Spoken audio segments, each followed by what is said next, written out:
الحمد لله. فانت مجرب بمبلغ زهيد، اي فرصه في الدنيا قد تصيب وقد تخيب، لكن لما انا اجرب فرصه تقريبا ببلاش ولو ضربت صح، ولو ما ضربتش حياتك زي ما هي، كانك جبت برضه كنافه من دي، طبعا كنافه من دي والمصحف هتشوفها وقع منك والله ما هتقرب لها، وقع منك في الشارع وانت ماشي خلاص باظ. حصل لك ايه يعني؟ حياتي زي تاني يوم هقعد اعيط على طبق كنافه ولا حاجه، مش فاكره، بعدها باسبوع مش فاكره. طب انت احنا هنيجي عند الحته اللي الناس كلها عايزه تسمع. ماشي، انت جيت من حوالي سنه ونص كلمتني قلت لي انا عايز اشتري عربيه، ورحنا نقيناها مع بعض واتفقنا عليه، تمام حلو. وبعد ما جبنا العربيه قعدنا احنا الاثنين ما كناش عارفين الزراير، ما كنا قعدنا اعترف ان احنا وقفنا قدام اللي قلنا مش عارفين نرجعها بظهرها. انا عربيه فيهم بس عشان عملت كده في كل عشان انا عملت كده في كل لا اصل انا عملت برضه موضوع زي انا يوم ما جبت العربيه الفيراري وانا جاي بيها من القاهره، كنت جايبها من عند بريتش اوتوموتيف من القاهره، محمد زكي، واحنا جايين كلمت واحد صاحبي قلت له بقول لك ايه الكساحه نزلت العربيه قدام كارفور، قال لي طيب اعمل ايه؟ قلت له معلش تعالى. لا مش هعمل ايه تعالى. قال لي قلت له انا مش عارف اوصل، عايز اوصل البيت. انا لولا ان انا ما عرفتش اركب جوه العربيه عشان حجمي، لا انا دخلت العربيه عامل كده، ففاروق بيقول لي اطلع جرب، قلت له فاروق والله نفسي فعايز ابص بظهري مش عارف ابص. لا معلش انت فكرتني بقصه بقى فاكرها لك من ساعتها. ايه بقى؟ انت جيت قلت لي عايز اجرب اطلع مره بالعربيه، قلت لك عينيا حلوه، انت داخل طبعا ما شاء الله الله اكبر يعني مش قصدي حاجه بس الطول بالعرض بتاع ومش دايس.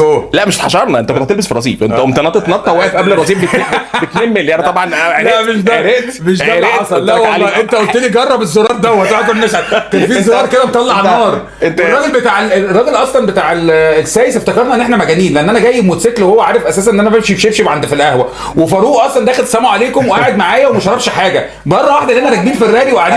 ايوه يا عم ايوه نشرب هناك ليه الشاي ب 7 جنيه يعني، كان بنشربه ب 2 جنيه في كل حته. بعد ما جاب العربيه ديت باسبوعين في حاجه حصلت تمام حسستك ان انت محتاج تحط فيها خطين صفر. اقول لك ليه انا عايز افهم ليه. لا معلش انا مش هسهل الموضوع. ليه واحد جايب عربيه فيراري موقف صعب شويه بالمبلغ دوت تمام يروح يحط عليها خطين صفر؟ انا عايز افهم تفسير. انا من يوم خطين صفر دول ما بكلمكش، انت اكيد واخد بالك. فكرتني بحاجه. بص في الارض كده وقول لي. انا حاسس انت عارف ان فيراري لو شافت الخطين الصفر دول هتقبض عليك. انا السؤال ده هي عربيه فيراري بجد، فيراري مش بص انا هنكسر بقى معلش هنكسر عشان ده موقف وعليها حصان وكل حاجه والراجل شاريها والخواجه مارانيلو هو اللي عاملها وماضي عليها تمام. وخدنا العربيه طايره، هو مش فاهم فيها حاجه بس احنا فهمناه وادينا له كل حاجه بتاعتها وتتساق ازاي، وكان في زرار احمر كده كنا مرعوبين منه انا. احكي موقف مؤثر. خد العربيه لازم احكي للناس، خد العربيه طلع بيها سابني عند القهوه، كانت العربيه لونها جراي. بعديها باسبوعين لقيت فيديو ولا كان معدي الترام الفيديو ده ولا محمد فاروق اهو لقيت محمد فاروق قاعد في العربيه عامل كده ومشغل السكسكه وفي خطين صفر بس ما اسمعش سكسكه. انا معلش انت كنت عامل لسه مش سكسكه ما اسمعش سكسكه. ايه اللي حصل؟ المرحله دي راحت فين؟ انا جبت العربيه دي وطبعا طبيعي شاب جايب عربيه اكيد فرحان بيها وماشي بقى بتبص في الشارع وبتبص حواليك الناس ورد فعل الناس وبتاع. وانا راجع بالعربيه من كارفور بقى، صاحبي ده اللي جاي يسوقها لي وحد معلمني فين اطلع مين وارجع منين بتاع، ماشي في الشارع. انا متعود من ايام البورشو، من قبلها من زد فور، ومن قبلها الاودي تي تي. الاطفال الصغيره بعرف في عينيهم العربيه حلوه. الكبير ممكن يعمل نفسه يبص عليه يعني لا اي دونت كير لا مش مهتم عادي فلان يعني. كانت قدامي ب 3000 جنيه وانا صغير. بعرف من العيال ده بقى لحد التينيجرز ما بيعرفش يخبي ده، بيعرفش يخبي وبيجري عليك وعمو فمعدي من جنب الاطفال الاقي الاطفال بيبص مش عارف كل الاطفال طبعا. انت بقى ايه تولع فيها تخش في الحيطه طبعا. انت جايبها عشان العيال الصغيره تريل. ما حدش بيطلع الكاميرا جاي عشان يعقد العيال الصغيره والله. ما حدش بيطلع الكاميرا يصور، ما فيش حد ملتفت، الناس بصه عادي يعني. في ايه بعدين مثلا معديه جنبك مثلا مع كامل الاحترام لا ما السبب ده بيبقى ان انا معاه شخص نرجسي درجه اولى يعني اللي هو النرجسي الطيب. النرجسي الطيب على فكره. ايوه شوفيني هو ماشي النرجسي الطيب والله.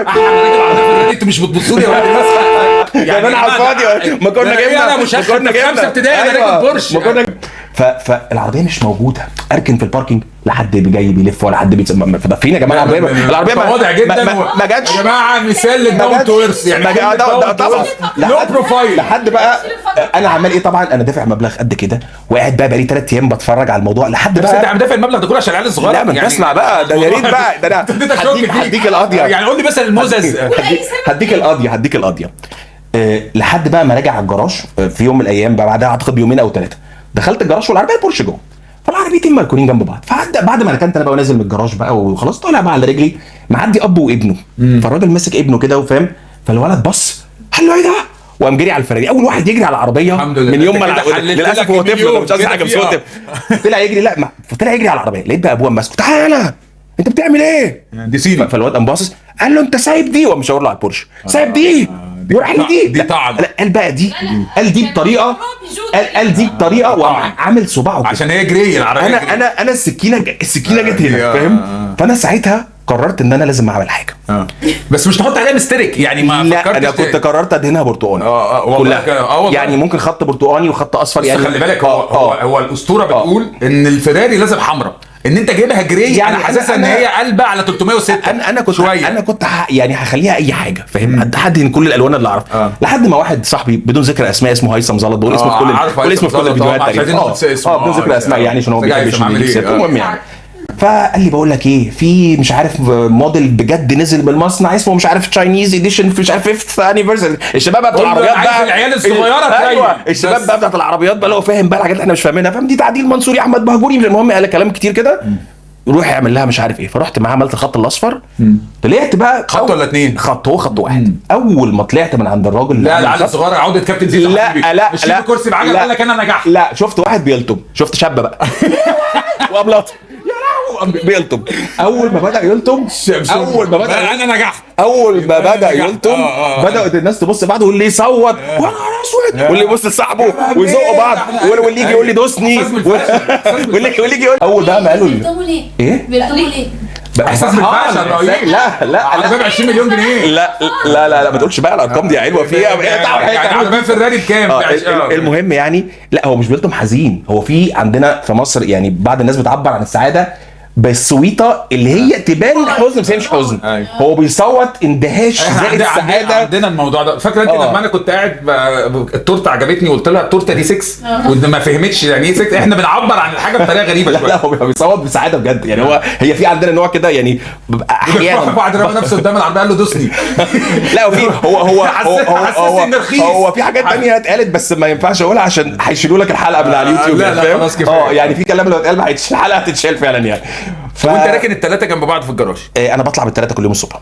كل واحده سيد عارف فان دام مش كان بيحط رجليه ما بين انا واخد الاثنين وجرر واحده. ايوه جيمس بوند يعني كفايه يا جماعه. بس هنمنشن بس الهيئه العامه للرقابه الماليه بس بعد اذنكم. وكسب غير المشروع والضرايب احنا هنعمل لهم. انا اسف معلش انا سلمت حبيبي هنذيع حبيبي تعيش وتسلم. يا جماعه بعيد عن الهزار والله، انت بتبيع حاجات كتير بس منها اللي انت بتبيعه هنا المشهور هنا في مصر. انت بتبيع كورس للربح من الانترنت بيعلمك تدخل فلوس. حط نفسك مكاني هتسوقه ازاي؟ ايوه ما هقنعك ازاي؟ هقنعك ازاي ان انا فعلا نجحت؟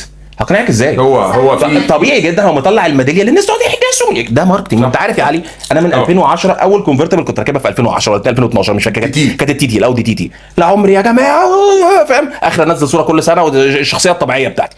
انا دلوقتي بطلع بالحاجات دي لان انا بوريك عده الشغل يعني. ايوه والله عده الشغل يعني. هو لما واحد يبقى مدرب جيم سميها وتخين بس المدرب الجيم هيفرجك ايه؟ هيفرجك معلش جاي لي شاب كده في فستوكه كده وهعلمك تطلع عضلات يا كابتن. يا عم يا جدعان طلع نفسك يا عم الاول فاهم ازاي؟ صح. بس انت المهم اللي تاكد عليه قدام الناس دايما ان انت لازم الناس تبقى فاهمه ان انت بادي الموضوع دوت من الصفر فعلا. هو بدا من الصفر، بادي من اليرس. انا حضرت اليرس بس انت دلوقتي الموديل اللي انت بتحاول توصله للناس ان انت بتستغل العربيات مش بتستغل ككورس. انت عارفني على الحقيقه. ايوه انت عارف ان ده بجد. طبعا. فانا بوري للناس ايه اللي حصل فعلا طبعا من الموضوع. هي وجهه نظر وانا احترمها. ويا ريت بقول لك مضمون يعني. عارف لو انا بقول لك يا جماعه يلا انا فاكر ان اسهل واحد في الدنيا كان ممكن اضحك عليك. بص ده مضمون ومش عارف وبعدين قدام ربنا انا هتشوي.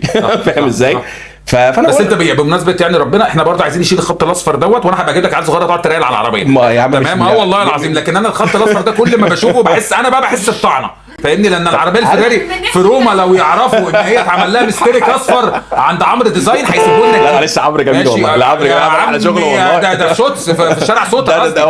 في شارع سوتر. ما احنا برضه نحترم الشيبه. وانا ما قلتلكش ايه مش انا كنت كلمته عشان عايز اعمل حاجات بس الناس حذرت. عايز كنت هحط رقم 5 كنت هحط رقم 5 على البيبان على لا خلاص راح. بس طبعا مراتي كانت هتخلعني فقلت خلاص هنلم لحد كده بقى فاهم كفايه حد هنا. حبيبي فاروق ميرسي جدا على الحلقه الجميله دي والله اتشرفت بيك وربنا يوفقك وانا بشهد لك ان انت راجل ناجح وان احنا يعني كل ما بنقعد في قعده الناس كلها بتشتغل الناس كلها بتشتغل كل ما تيجي سيرتك بقى هو مش بيشتموا قوي يعني بس فاهم صاحبك النصاب دوت. انا هستاذنك بس همنشن بس 3 جهات كده حاجات يعني دي حاجات عشان شغل هيئه الضرايب والكسب غير المشروع شويه ناس كده عشان انا اهرب من الموضوع. ممكن انا منشن امن الدوله ولا 50 حبيبي مساك زي الفل حبيبي ربنا يخليك طيب حبيبي طيب بس رساله للناس اللي المفروض متعلمين طبعا مع كامل احترامنا للي ما اتعلمش. انت درست في المدرسه حاجه اسمها ماركتنج ولا في الكليه ولا بتاع لما تيجي تسوق حاجه ليها علاقه بعمل المال ليها طريقه معينه للتسويق. ده ما اسموش احداث ده ما اسموش منظره ده ما اسموش عوجان ده اسمه تولز بوريك فعلا انا وصلت لايه وبقول لك انك ممكن توصل تبقى زي مش اكيد دي حاجات بتاعت ربنا بس. فطبيعي هستخدم الادوات دي. انت لو تعرفني من 20 سنه زي من علي الادوات دي ما طلعتش على السوشيال ميديا غير من 2 من التاريخ اللي عملت فيه كورس وانا شغال ببيع الحاجات بتاعتي من 2006 قبل ما كان يبعت لي كورس كسب المال والبتنجان والكلام ده كله موضوع المستريح لو بيقول عليه